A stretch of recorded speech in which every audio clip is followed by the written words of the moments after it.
once more, we do the thing where I'm just going to sit here and talk for a little bit, wait to make sure that the streams are actually starting. Looks like Twitch is going, so that's good. And there is YouTube. Hello, excellent. Good afternoon, everybody. I hope you had a great week, or if you're in your weekend, I hope you're having a great weekend. We're going to get back into this Transformers to Sound Old-Timey project. If you were watching along with part 4, you will remember that we got everything working. We did get our model to train. It took a minute. And then we ran into some trouble when our output was actually blank. So let's see. So we have the files that have the token counts.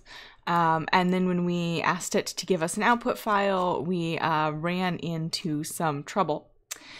Unfortunately, in the interim, somebody actually went through and fixed the fact that the output file was blank. So I think it's under, click once. I think it's one of the forks. Yeah, here we go. So it was Ryan, Chesler, who comes on the chat sometimes in the stream. So if you're watching, Ryan, howdy. And Ryan got it to work, and let's see. Can I see pretty easily what? So there's several versions. Added some code. Oh, right. So I have to see what the difference is. So let's do these two. Let's see the differences between version 0 and 5. So this is just showing what Ryan changed in the interim. So one thing that changed was that some lines got added.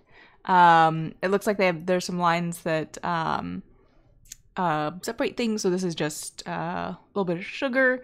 Added a new directory, logdir, to put the stuff in, and that might have been, oh, I see. So it looks like something that we'd done was that we said that there's just a directory in our current working directory called log directory, and there in fact isn't. So Ryan created a directory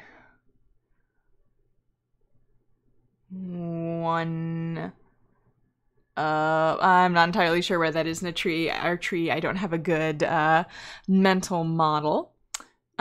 Increased the maximum number of words in a sentence. So we had it at 10. He increased it to 50. Decreased the minimum count for the number of times a word had to show up to not receive an UNC token. So UNC is unknown. So these are all parameters that are being changed. Did 7 epochs instead of 20, so it take a little bit less time to train. So those are the differences up there. Going down a little bit, it looks like he added something in this function create data that prints the number of sentences that are imported. White space changes. Okay, so he actually already added a device, which is something I was going to do, and I wasn't entirely sure if it happened here or not. So that's something that we can not have to do ourselves and just fork his kernel. So device GPU 0. You can see I had another tab open here. So this is using the GPU of your machine, and in this case it's going to be the GPU of our virtual machine that we're running the code in. So when you start a kernel on Kaggle, we create an entire virtual environment for you. If you have enabled GPUs, that includes access to a GPU. So this is just going to get the first one. George says hi, and Doomkadu says, how well do you think it will work? So there is actually some output at the end that we can take a look at, and the answer is okay-ish. We might have to do a little bit of data augmentation here to try to get it to work a little bit better. Although one of the things that he did do was reduce the number of epochs that it trained for from 20 to 7. So if we increase the number of epochs, we might get a slightly less underbaked model. What else has changed here? Self-num batch data, that looks the same. That looks the same, I think. Shout out if you see differences that I'm missing, but this looks to be more or less the same, maybe with slightly different white space. I wish I could make this bigger, this little inset window, because I have more screen real estate and it's making the line wrappings a little bit weird. Positional encoding, that looks the same. And if you remember the positional encoding, we have an option of using the sinusoidal encoding that's proposed in the Vaswani paper that we read earlier. If you didn't read it, that's fine. It was sort of funky, or sort of a more traditional numeric positional encoding. Dropout, setting the dropout rate. Blocks. So these are the attention blocks for the multi-head attention, and then the number of blocks would be the number of attention heads that you had. Feed-forward network decoder. So it's a string transduction, so it has both an encoder and a decoder, and these are just sort of offset by 1, it looks like, and that's why we have a difference, because we added a line. But I'm taking a pretty close look to see if something else changed. Vanilla attention, feed forward, because in the, let's actually pull up the attention is all you need paper. The answer to life says, why do we have dropout? I believe the dropout is in the feed forward network. So there are feed forward networks in both the encoder and the decoder. But yeah, let's double check that. That's a good question. Make sure that the thing that I think is true is true. tf.layers.dropout self.deck.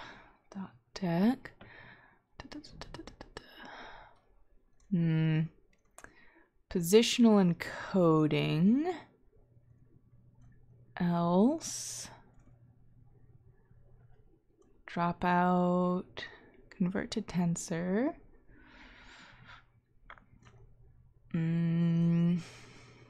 Okay, so there's dropout in the multi-headed attention.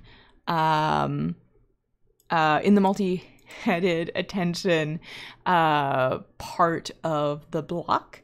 3 small dogs waves. Hello, 3 small dogs. So I guess the reason that we have dropout is the reason that you would always have dropout. I'm gonna see if it comes up anywhere else. And these all look more or less the same. And then in here we have, okay, so with the GPU, although here it's tf.device/GPU, and previously it was slightly different syntax, so this might be because this is with the device function, potentially. The answer to life says, oh, sorry, but what I mean is if we have very little data, why regularize it? That's a good question. One of the things I'd like to do today, if we can, is to do some additional data finding to see if we can't get a larger data set where that would make more sense.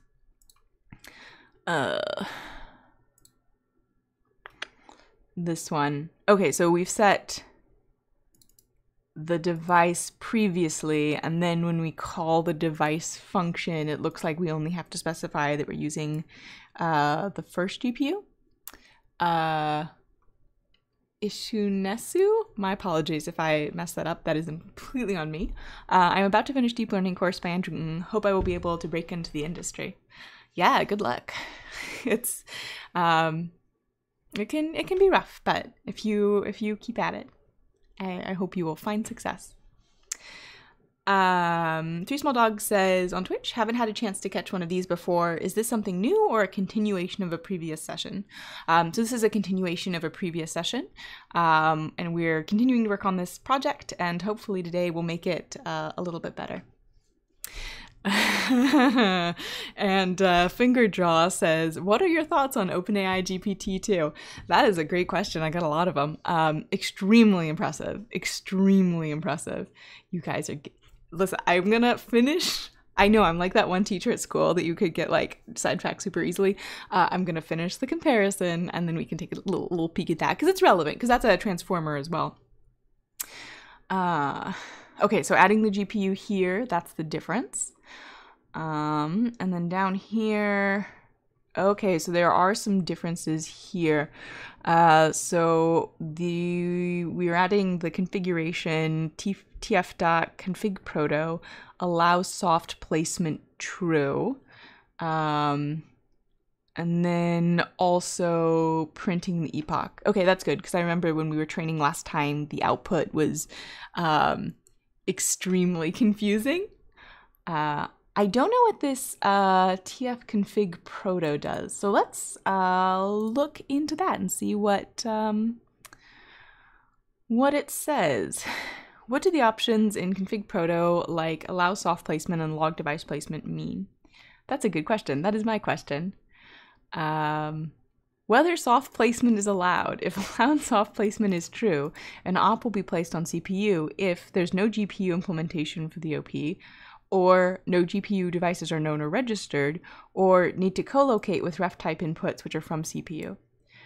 Okay, so it seems like it allows you to put things on the CPU or GPU. You're not necessitating that they're always on the GPU. The answer to live says, whoa, whoa, whoa, literally just saw the OpenAI GPT-2 paper. Yeah, we'll get there. I know that in the paper club, people were like, please not an NLP paper next. And I know that we talked about doing a numeric paper, but I really want to read this paper next. It might turn into the NLP paper club, and I might like do like a little carrot with like editing there. Okay. And the other question I had is, what is config proto? Okay, that's helpful. GPU options, fraction of the available GPU memory to allocate for each process. 1 means to allocate all of the GPU memory. 0.5 means the process allocates up to 50% of the available GPU memory. GPU memory is pre-allocated unless the allow growth option is enabled. Okay, so this would do something like if you were training on a cluster and you didn't want to be a butt, you could use half the GPU capacity instead of all of the GPU capacity. Is there more like, what is proto?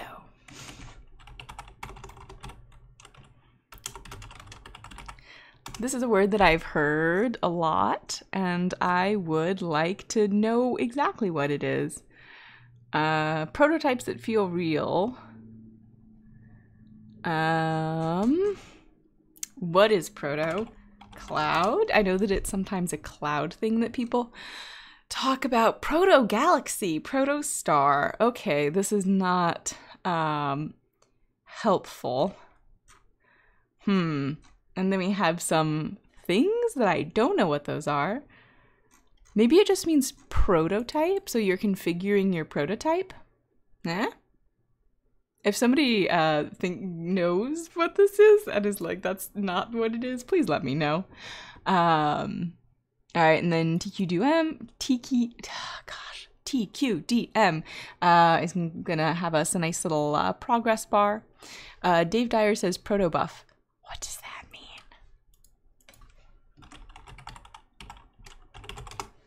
Protobuf. Protocol buffers. Protocol buffers are a language-neutral, platform-neutral, extensible mechanism for serializing structured data. Think XML, but smaller, faster, and simpler. You define how you want your data to be structured once, then you can use special generated source code to easily write and read your structured data to and from a variety of data streams and using a variety of languages. Okay, so it's like you're defining what your data is going to look like before you pass it back and forth, I guess. That seems reasonable and useful. And this is sort of thing where I'm like, man, if I had like a lot of software engineer training, probably I would know what that was. Oh, I see. Here we are setting this to the correct directory. So this directory /Kaggle/working in there is the only place where you have write access. So I think the reason that our file was blank last time is because we were writing it to this results directory in our current workery directory, which was not the /Kaggle/working directory because we changed directory at some point. So I think that might have been the reason that our file was blank. And then,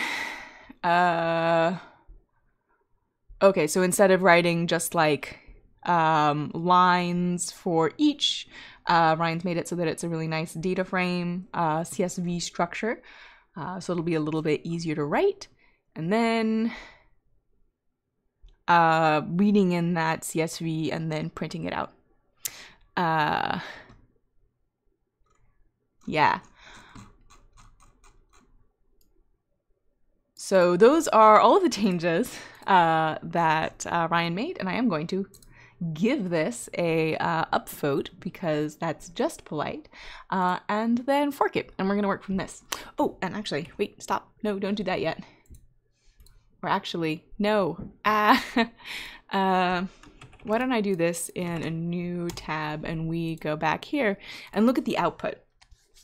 So in our very frustrating stream on the project before this, the output was blank. You may remember if you were here for that.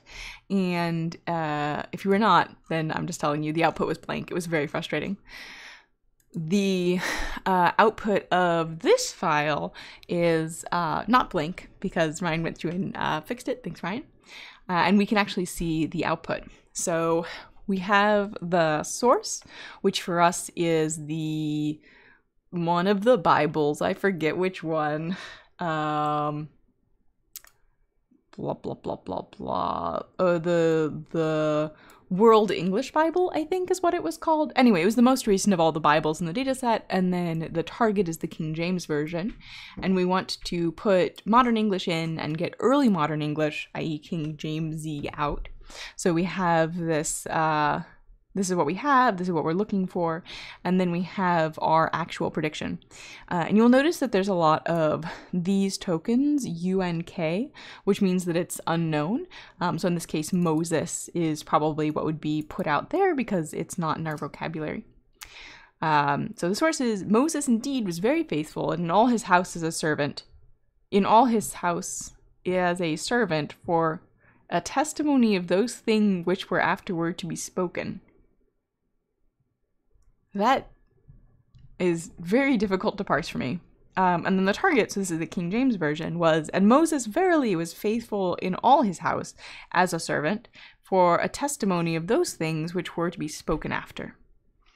And then the prediction is, Unk indeed was faithful in all his house as a testimony of Blunk for them which were Blunk. Interesting. So it looks like, so this is a little bit smaller, like we have a shorter output. Let's see, so let's look at some other ones, but here we have the input. But Christ is faithful as a son over his house, whose house we are, if we hold fast our confidence and the glorifying of our hope firm to the end. Woof. And then the target, what we want out is, but Christ is a son over his own house, whose house are we, if we hold fast the confidence and the rejoicing of the hope firm unto the end. Ryan says, late, but I'm here now. I toyed with parameters a little. Yeah, we did take a look at that by comparing the diffs. And then the output is, blank blank is as faithful blank over his blank, whose house we blank, if we hold our confidence and blank the hope of our blank. So it's... Oh, this one's even better. So the output here is blank, even as the blank blank blank, if thou blank hear his blank. So apparently voice only showed up twice in our training data, or less than twice in our training data, to be replaced with the unknown token. Yeah, so this seems...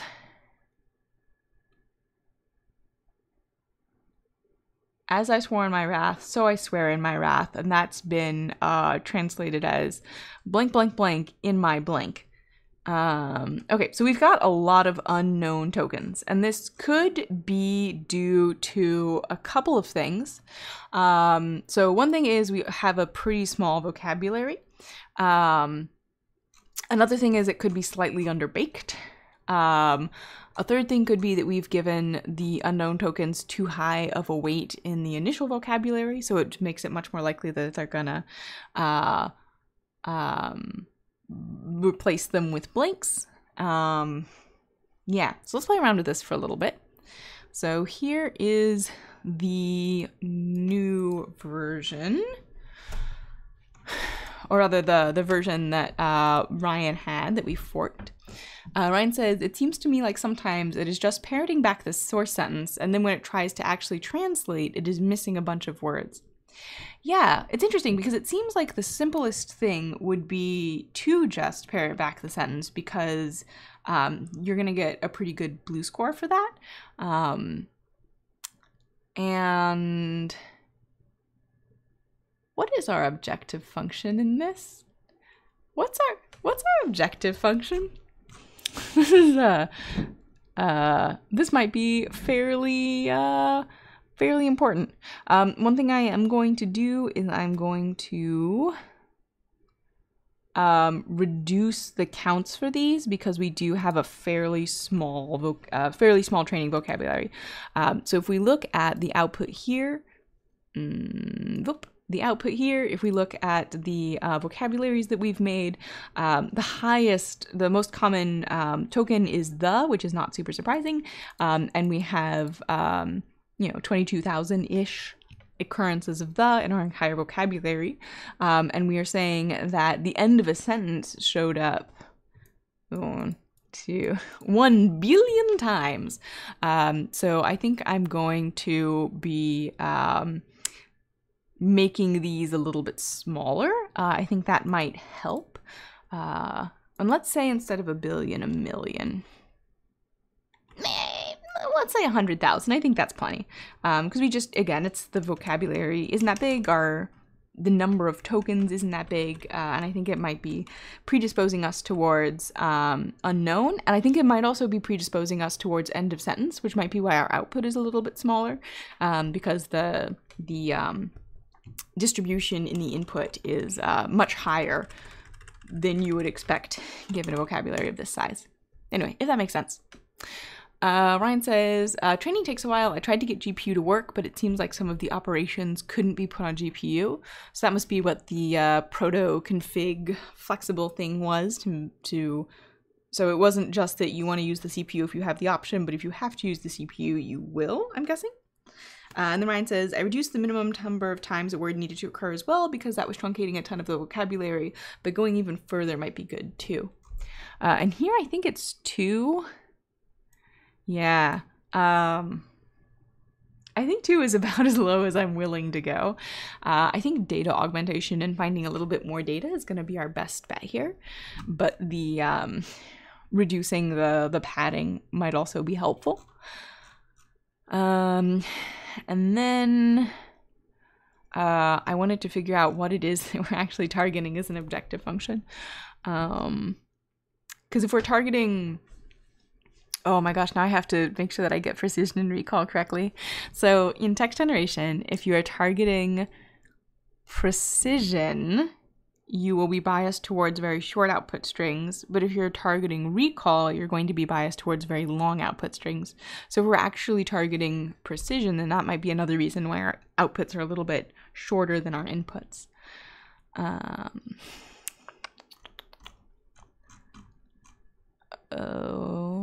Counter words, and what was I looking for? Normalize. Nope. Embeddings. Nope. Variable scope, nope. Positional encodings, nope. We're using the non-learned ones. Sorry, no, we are using the learned ones, I believe. Are we using the learned ones or the sinusoidal ones? Because the sinusoidal ones aren't learned, so that might be a little bit of a speed up potentially. I don't actually know what the authors of the Vaswani et al. Paper suggest that there's no difference in performance, but I don't know what the difference in speed is. So that might be, you know, something that's affecting training speed as well. And we were looking for variable scope. Nope.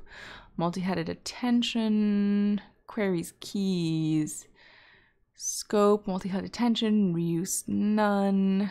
Dropout rate is training. Number of heads.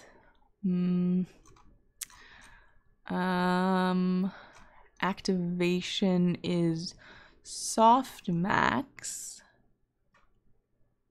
Outputs. Okay, so these are the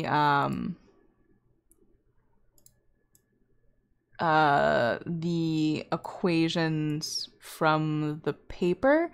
So here TQ is the tensor of the queries and TK is the tensor of the keys, I believe, as they were called in the original paper.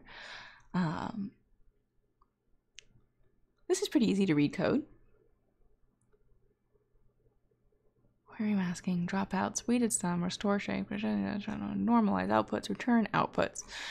So we're just taking the okay, so this is the output of the multi-headed attention, and then it goes through the feed forward, which is 3D tensor with the same shape and D type as inputs. Okay, label smoothing, graph. So I think this is where we're going to actually define what it is that we're targeting. Vocabulary. Okay, using the GPU. So this is something that Ryan added. Oh, and I should actually, GPU is on, excellent. So it did save those settings from the kernel that I forked from, which is nice. The embeddings, okay, the positional encoding. So we're building up the graph of our model step by step. Actually, if we pull up the paper,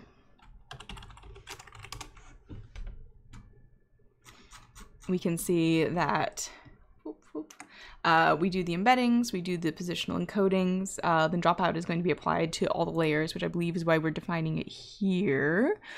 And then the blocks. So we have in the...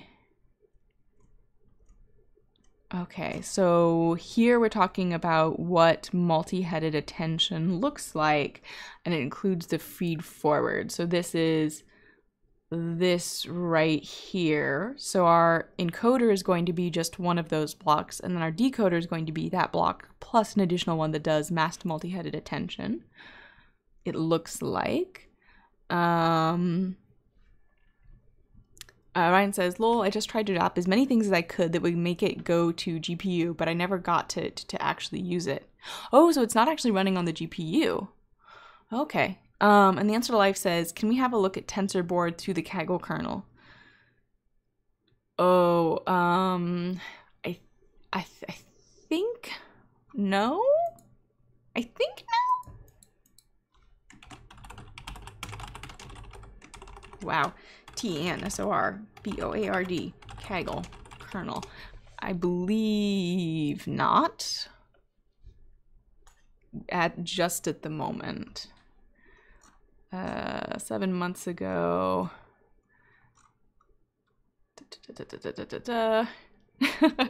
Hamong says it can happen soon if Kaggle hires me, lol. Yeah, I think not right now is my answer there. I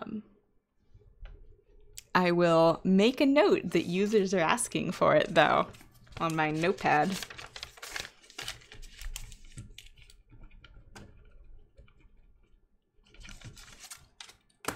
And you are not the first. And we do have we know that people would like more integration with services, and it is something that we have on our radar. I know that I can't tell you, like, yes, it will happen in May, just because I don't know. I'm sorry. Okay, so these are the blocks, which has the multi-head attention and then the feed forward, and this is not masked. And in the decoder, we have an embedding layer, positional encoding. So this is if it's sinusoid. Otherwise, we have a second embedding, which is the learned positional encoding. Then we have dropout. Then we have the multi-headed attention with self-attention, and then the regular attention, and then the feed forward. So this part's the decoder, and then, okay, this whole part here is the encoder. I get it. And then the final linear projection is argmax. Is that what it is that we're trying? Let's see. Label smoothing. Softmax cross entropy with logits is the loss. And that must be with the smoothed labels. Okay. And the summary is mean loss. Okay. Okay, so we are only using blue for reporting. That answers that question. Okay, so here the graph, we're using this device. Here the graph, we're using this device. Okay, wait. So here we're defining the class graph. We're doing all of this. What does this scope cover?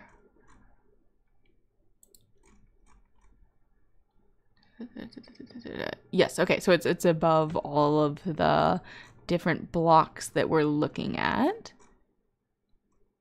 Okay, and then to construct the graph, we are using the GPU, and then we're starting our session, and for each epoch, print the epoch that we're on, do all your steps for your number of batches, and then save at the end of each epoch. Okay. And then this all is evaluation for the system. So Ryan says it's not actually using the GPU. Oh, okay. Let's dig into that a little bit. Ryan says trying to use the GPU. Okay. So where do we need to define it? Graph with GPU. TF Kaggle. Has someone else on Kaggle done it? That would be the easiest thing. Multi-GPU TensorFlow ConvNet. You're definitely not doing that in a kernel. TensorFlow CNN model. Keras CPU GPU reproducibility test. Tutorial for beginners. That might be helpful. The Answer to Life says, I'm so confused. I thought TensorFlow above 1.0 automatically uses available GPUs. So that could very much be the case. I don't know. I don't generally work with vanilla TensorFlow, as I think I've mentioned several times. I like to put on the gloves of Keras, and then I'll hold TensorFlow, but holding the nice gloves, with the nice gloves around my hands. Ryan says, I don't know anything about the train.supervisor thing. That was kind of tripping me up. I don't think that's even in current iterations of TensorFlow. A lot of this code is old. And also in Python too, so that's great. Maybe try CUDA visible devices equals 0. I'm pretty sure we don't have CUDA in kernels. I'm 80%, 70% sure. Let's see. If mode equals GPU, num GPU equals 1, GPU name makes have a name, execute test. This function lets to test the deep learning model several times with option of using a GPU or only a CPU. Okay. tf.test.gpu device name. Let's see if this is a thing. So I'm gonna add a code cell. import tf.test. Oh, sorry.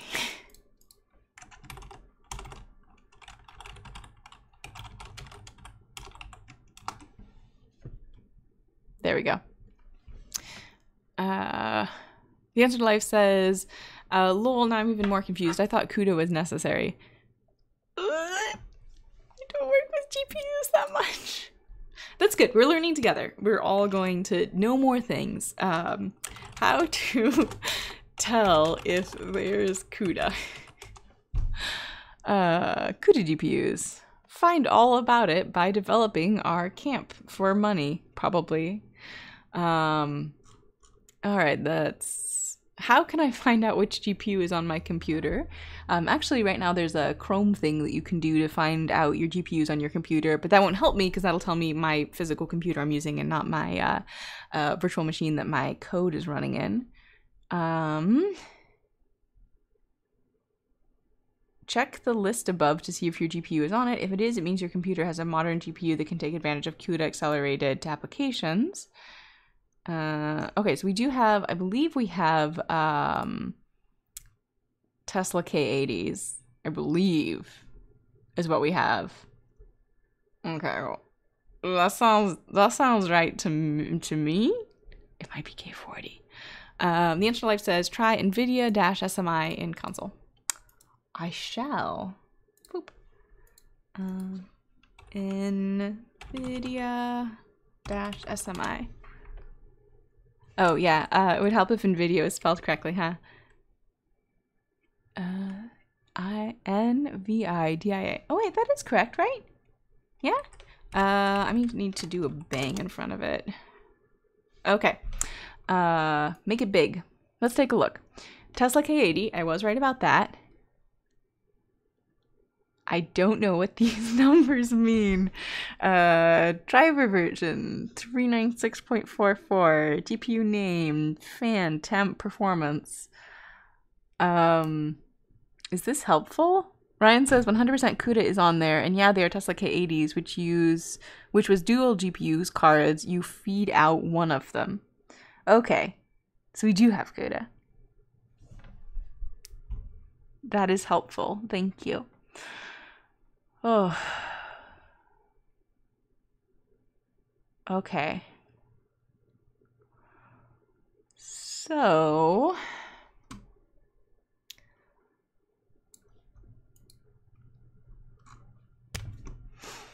the device is called what we said it was called in the code. Oh, I don't know the first characters, but I know the second one say ni hao. Ni hao. The answer life says, maybe start training, then run NVIDIA SMI to see if GPU is being used. All right. That's a good idea. Oh, and that'll tell us too if my idea to have fewer paddings is going to be helpful. You know what? I'm not going to be able to do it until after training because of the way that I just ran all the code top to bottom. I should have put the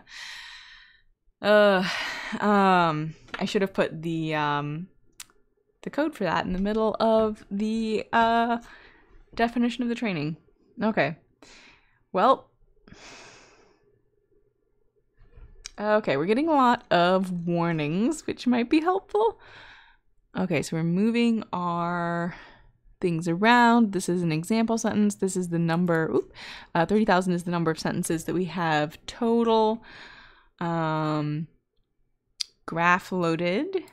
Warning, supervisor init is deprecated and will be removed from future versions. Okay. Please switch to tf.train.monitored training system. Ryan says, sorry if that doesn't make sense. KDs have 4,992 cores and 24 gigabytes of memory. In the kernels, we get 4,992 divided by 2 and 12 gigabytes of memory. Okay, so we're getting half a GPU? Jer says, don't know if it works in a notebook, but if you type import TensorFlow as TF and then SESS equals tf.session in the shell, the prompt shows all necessary GPU specs. Okay, that's good to know. Although, I mean, this isn't super long. It says it's going to take about 6-ish minutes to train. Sorry, 7-ish minutes to train. I can do math good. Assuming that this is not per epoch and it is the total training time.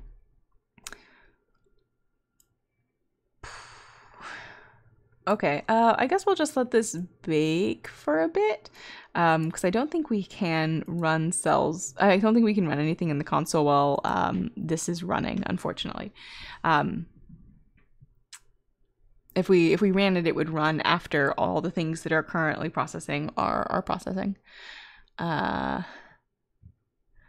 Ryan says, it's one physical card, but on that card there are 2 GPUs. We get 1 GPU off the card. My old business was reselling server hardware. Oh, cool. I know like 3 things about hardware. Like, I know you're not supposed to have an odd number of RAM. And water isn't good. I know that, but it's definitely not my bailiwick. The Answer to Life says, lol, I wish my Elmo would train in 7 minutes and not 50 days. I think this is also probably going to be a little underbaked. I think it's probably going to need a little bit more time. Speaking of having a lot of time and also training data, the other thing that I want to do is, like I mentioned, a little bit extra data augmentation, for which I will probably... I'm gonna talk about data augmentation next. But speaking of having a lot of time, the OpenAI GPT-2, so this came out yesterday and I haven't had a chance to read the paper, which again, I think is going to be our next paper in the Kaggle reading group. I'm sorry, guys. I know it's very NLP heavy, but right now it's just a super exciting time to be in NLP. So it's a language model, which is a way of historically having probability distributions across words and sequences of words in the target language that you were looking at. And this isn't quite that, because transformers aren't quite that. But the thing is that it can generate text that is really pretty good. So I don't know if you guys can read this really well, but the system prompt here is human written. In a shocking finding, scientists, that's probably supposed to be scientists, discovered a herd of unicorns living in a remote, previously unexplored valley in the Andes Mountains. Even more surprising to the researchers was the fact that the unicorns spoke perfect English. So that's the prompt, and then here are some of the completions done by the model. So the scientists named the population after their distinctive horn, Ovid's unicorn. These 4-horned silver-white unicorns were previously unknown to science. So that's one, another one. Now, after almost 2 centuries, the mystery of what sparked this odd phenomenon is finally solved. Another one, Perez and his friends were astonished to see the unicorn herd. These creatures could be seen from the air without having to move too much to see them. They were so close, they could touch their horns. So it's fairly semantically coherent. It's fairly syntactically coherent. These are obviously cherry-picked examples that looked specifically good. This is among the better output I've ever seen from an NLP system. It's certainly better than like state-of-the-art chatbots. But the thing that they did was it was big, like it was very big. Like the system was extremely big. So I think BERT has like 300 million trainable parameters, and this has 1.5 billion trainable parameters, trained on a data set of 8 million web pages. So this is just like, I know people talk about big data, but really a lot of data, a lot of training time, and an extremely big model. Ryan says, I kind of wonder how much of this is just parroted from training data. I'm skeptical until we look at the paper. Yeah, I definitely want to read the paper as well. Jer says, so like a BERT on steroids? Basically, yeah, just much bigger. And the answer to life says, I mean, from the quick look I had, it's basically just a bigger GPT-1, so it's still unidirectional, I assume. Yeah, they're not talking about it being bidirectional, so I suppose that would be the main difference there. Basically, this webpage is like, hey, our system is really good. It's kind of advertising, but it's very compelling advertising. So I do want to take some more time to dig more into the system because it is very exciting to me. And I'm interested to see if they've done things that are interesting or if they have done, just bigger. Yeah, but I mean, this perplexity is really low, like really low. The results that they have are absolutely astounding. Very, very, very good. And again, has not been peer reviewed.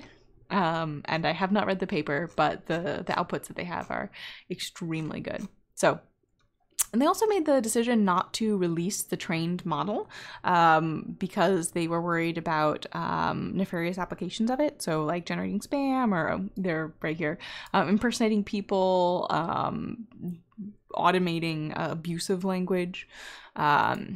So potentially harmful things, and so they chose not to, but they do have a lot of information available, just not the trained model, which, given how big it is, would be hard for just like a person to train themselves. So, and I don't know if you guys heard that rattle. That was Gus, my hedgehog, doing a little exploring. I don't think I know any of these people, so there's nobody I can like. Miles Brundred, maybe. Anyway, Jeff Wu, maybe. So yeah, this might be the next paper.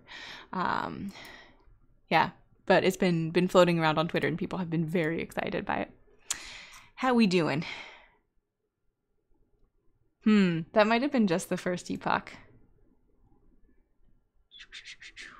Yeah, that looks like that was just the first epoch. So we're going to be here for a little bit. So what I was thinking for data augmentation was to try to find other texts from approximately the same period that have also been modernized. And the problem with that, so the period that we're looking for, King James Bible is 1610, 1600s, early modern English, people are just getting into printing presses. Or had relatively recently, they'd become like more available. The Answer Live says, yeah, what is it about this not releasing the pre-trained model? It just severely limits access to those who are rich, basically. Yeah, that's definitely the downside of it. And it's not...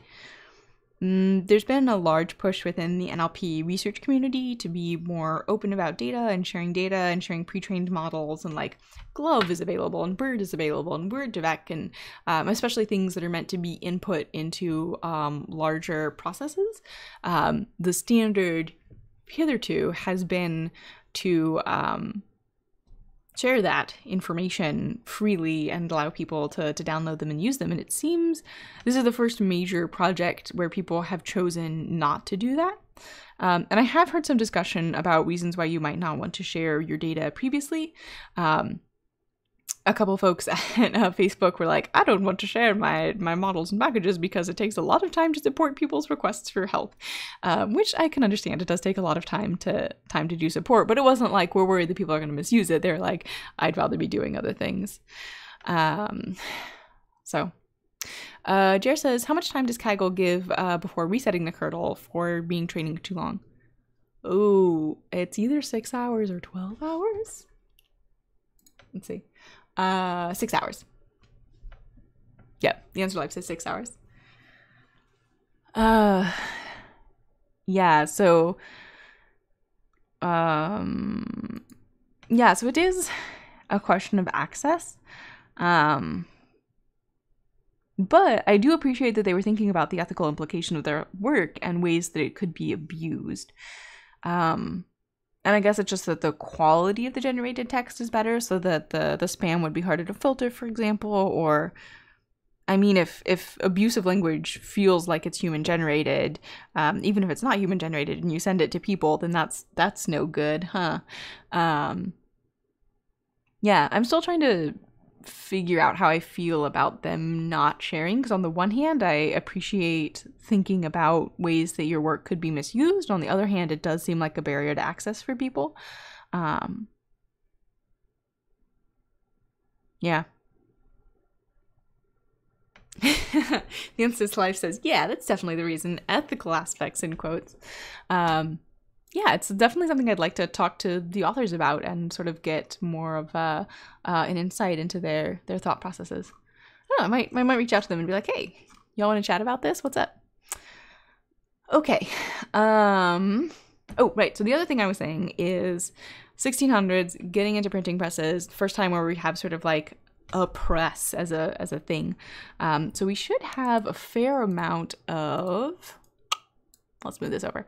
So we should have a fair amount of texts. The problem is the model from the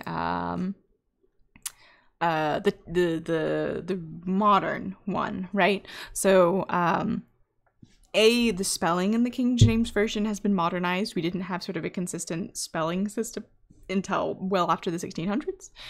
So looking for input text, the older text where the spelling has been modernized, and then newer texts where we have that translation, and most of the newer texts are going to be covered by copyright. So I'm going to need to find something that's not covered by copyright and is a modernization.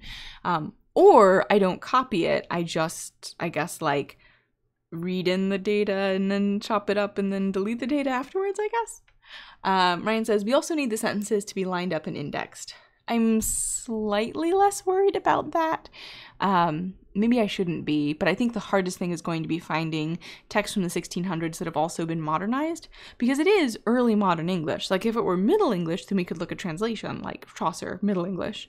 Quin that flores, right? That's sort of very syntactically and semantically different thing. 1607 news book. That might be something. Jamestown. I'm from Virginia, so I know all about Jamestown. News books were the ancestors of newspapers, printed at the time in editions of up to 250 copies. During the Civil War, English Civil War, a newspaper war broke out. The royalist Lucius was printed in Oxford and Bristol, even circulating in London, where the Mercurius Britannicus was printed to counter it. So that might be one thing, especially if there's a lot of them. So, Jer says, even if they don't release the architecture, people will approximate to a solution for the purposes. Something similar happened with the deepfakes issues. Well, I guess, is the contribution of the paper a new architecture, or is it that they spent a lot of time and money collecting data, storing data, and then training the model? Because if it's like you need $1 million to train this model, then it's not going to be accessible to everyone, you know? Although I guess only one person needs to train a similar model. And Ryan says, remember when we lost one sentence in the new Bible? That was not a fun time. It was not a fun time. Although I'm hopeful that if I do the pre-processing myself, we should have an okay time of it. We shall find out. And then, of course, there's all of Shakespeare's plays. But I haven't... So I did do a little bit of poking around, and Shakespeare was one of my... Oh, my goodness. Hi, babe. You scared me. Shakespeare was one of my... study areas in college, but the thing is that modernizations of Shakespeare don't tend to be just like slight rephrasings. They tend to be like, yo, dog, where you been? You know, Mercutio, what's up? They tend to be like super hokey, or like they're taking the verse and making it not verse, which is also a bigger difference than I want. So yeah, let's see if we can get some, ooh, John Donne. God, he's one of my favorite poets. Let's check out and see if we can get this Mercurius Lucius. It looks like it was printed a little bit longer, so let's see if we can get some text there. Newspaper archives. No clippings and obituaries found. Okay, noted. Let's see if we can find some plain text of these holdings. This may be one of those things that only exists as images of text. Because I think the best way to improve the model currently is going to be to add more data, really, because the Bible is just not that much text. It's like one book. The Interlife says Shakespeare needs to be disciplined for not making more NLP-friendly plays. Shakespeare's fine. It's the modernizations that are the problem. Because there's nobody that's sort of just taking things and being like, oh, that sounds slightly antiquated. We're gonna replace that. I guess the biggest thing is that modern English doesn't have... So current modern English doesn't have the... second person singular versus plural distinction. So if I'm talking to two people, I'd say you. If I'm talking to one person, I'd say you. In early modern English, if I was talking to two people, I'd say you. If I was talking to one person, I'd say thou. And also it was a formality marker. So if I'm being like, convivial and intimate and talking to like family members, I'd say, thou art. And if I were talking to, multiple people or somebody that's, a little bit fancier, I might say you are. So it's a politeness formality distinction in addition to a plurality distinction. So very much like French or not like Japanese, but there is, distinctions like there are in Japanese. So that's sort of the biggest thing. And that would probably be easiest to recreate as a rule system. And do you have links to the actual, books themselves? Let's see. Nope. Can I get just this? And then I want plain text. Ryan says, I wonder if there's some way to do pre-training on old-timey sentences and new sentences on their own without a requirement to have the translation between the two.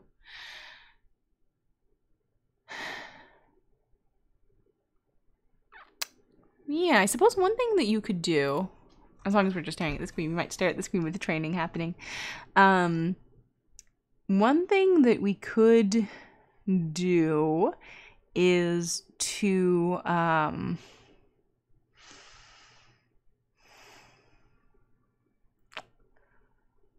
so there's a set of techniques you do where you create embeddings for two similar things, and then you learn the transformation between the embeddings given a certain set of points. So then translation, quote unquote, becomes this, transformation between two multidimensional spaces, and you learn that transformation itself. Using just embeddings, but you still have to have those reference points. So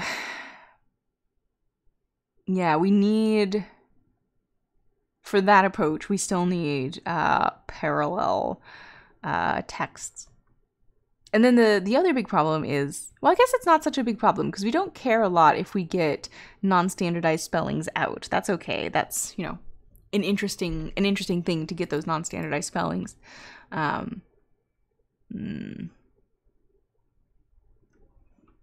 Milton. Oh yeah, what if anyone's let's see, modernizations of Milton.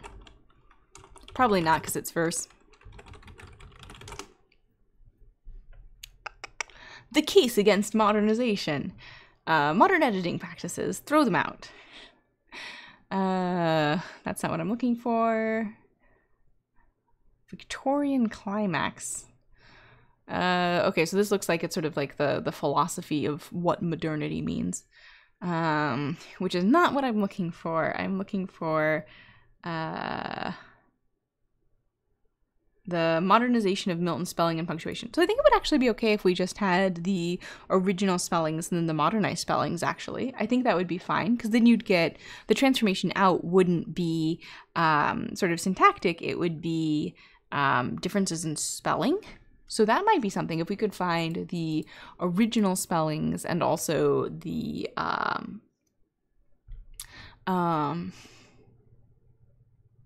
modernized spellings. That's something to think about. But then at that point, it's basically a character level model, and we don't need to do a whole language model anymore. Yeah. Well, I don't think we're gonna have time to do it today. We did not get very far. I don't know, we might have. I don't know which epoch we're on now. If this is the 7th one, then we might be able to see the output and see if reducing the count of the unknown tokens in our lexicon is enough to help. Nah, we got some more. Oh, it looks like it's epoch 4. So we've got at least 3 more. So what I'm going to do is first make this public. Boop, so y'all can play with it if you want to. And then I'm going to commit it. And then the committed version, which will also take a really long time to run, but less than 6 hours, we'll have the outputs there, and we can check those and see if those work. Yeah, so hopefully the changing the count of the tokens in the lexicon would help. Ryan says, I was prototyping with 1 or 2 epochs and then letting it run for more once I actually committed. That's smart. Actually, I think it was only... Actually... Yeah, you know what? We're not going to stare at it while it commits. Let's go for broke. Let's say 25 epochs. I think we got time for it. Because, oh wait, okay, so it's 6 minutes an epoch. We got 6 hours. Let's say we take away half an hour for pre-processing. It's too much, but whatever. So in 5.5 hours, how many chunks of 6 minutes are there? So it's 5.5 times 10, so 55. So let's say 50 epochs. Let's see if that helps. It might have just been slightly underbaked, and if we just like do more, it will get better. Who knows? We will once this commits, and it's probably going to take a good couple hours. So check back then. All right. Thanks for joining me today, guys. I hope it was entertaining, at least. I think I certainly learned more about GPUs. I still feel overwhelmed by the depth of my ignorance, but that's just sort of how I go through the world. And we looked at all the changes that Ryan made. We tweaked some parameters. We changed the lexicon slightly, and hopefully changing the distribution of words in the lexicon will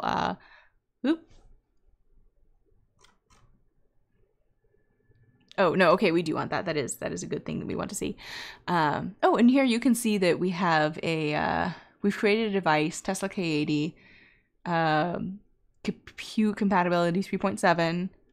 Okay, so I think it's, I don't know, maybe it is using the GPU. Hard to say. But maybe just training for longer and changing the input of the lexicon will be enough to help us with all of our unknown tokens. And maybe we're using a GPU and maybe not. I think it's a sort of a question mark there whether that actually worked or not. We also talked a little bit about the GPT-2 model, which I think is going to be the next paper. I'm sorry, guys. You know me. I'm just excited by language, and I think this is interesting developments. This life says, Ryan is such a beast, TBF. Yeah, absolutely. It was very helpful and I appreciate it. All right. I will see you guys on Wednesday for paper reading, and we'll talk to you then. Oh, and there should be a little surprise going up on the channel on Monday, so check back then.